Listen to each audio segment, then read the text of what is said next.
అదే RTV app వార్తల్ని క్షణాల్లో చదివే అవకాశం ఉంటుంది. ఒక న్యూస్ పేపర్, ఒక టెలివిజన్ ఛానల్ మీ చేతుల్లో ఎప్పుడు ఉంటాయి. కళ్యాణదుర్గ మండలము గాడాపురం పంచాయతీ కుర్లపల్లి గ్రామము.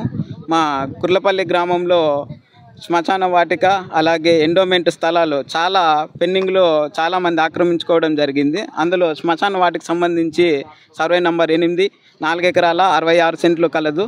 ఈ శ్మశాన వాటికని చాలా ఏళ్ళుగా రైతులు దీన్ని సాగు చేసుకోవడం జరుగుతుంది. అలాగే ఎవరైనా మా గ్రామంలో చనిపోవడం జరిగితే వాళ్ళని పూంచడానికి వెళ్తే తవ్వడానికి వెళ్తే వేరే శవాలు కింద కనిపించడం జరుగుతుంది. అలాగే కంప చెట్లు అన్నీ పెరిగిపోయి ఇలాగే ఆక్రమణలు జరగడం వలన చాలా ఇబ్బందిగా మారింది. మా గ్రామానికి వెంటనే పై అధికారులకు ఎంఆర్ఓ గారికి, ఆర్డీఓ గారికి, సర్వేయర్ గారికి, అలాగే విఆర్ఓ గారికి, పంచాయతీ సెక్రటరీ గారికి పలు రకాలుగా మేము ఎన్నో విధాలుగా మా యొక్క బాధను వెల్లవించుకున్నాము. అయినా కానీ ఏ అధికారులు స్పందించలేదు.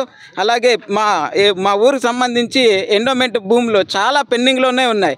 అన్నీ వేరే వాళ్ళు ఎవరెవరో సాగు చేసుకుంటున్నారు. వాటిని అన్నిటినీ గవర్నమెంట్ దాన్ని ఆధారపరుచుకొని వాటిని మొత్తం పేద ప్రజలకి అందివ్వాలని, అలాగే శ్మశాన వాటిక ఎవరైనా ప్రతి ఒక్క పేదవాడికి మన గ్రామానికి సంబంధించింది కాబట్టి ప్రతి ఒక్కరికి చెందాలని చెప్పి ఈ సాగులను అన్ని తొలగించి వెంటనే దీనిపై అధికారులు చర్యలు చేపట్టి వీటిని వెంటనే బౌండరీను ఏదన్నా వేసి దీని ద్వారా పరిష్కారం చూపాలని అధికారులకు, అలాగే మా యొక్క నియోజకవర్గ ఎమ్మెల్యే గారికి, ఎంపీ గారికి అందరికీ విన్నవించుకుంటున్నాము. కుర్లపల్లి గ్రామము ఎస్సీ హనుమంతరాయుడు.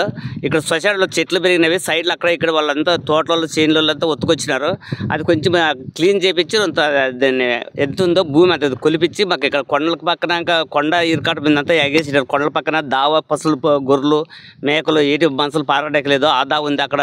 ఇంకా వేరే కొన్ని చోట్ల ఉండవి. అవన్నీ చేయమని మేము కోరుతున్నాం సార్. నమస్తే.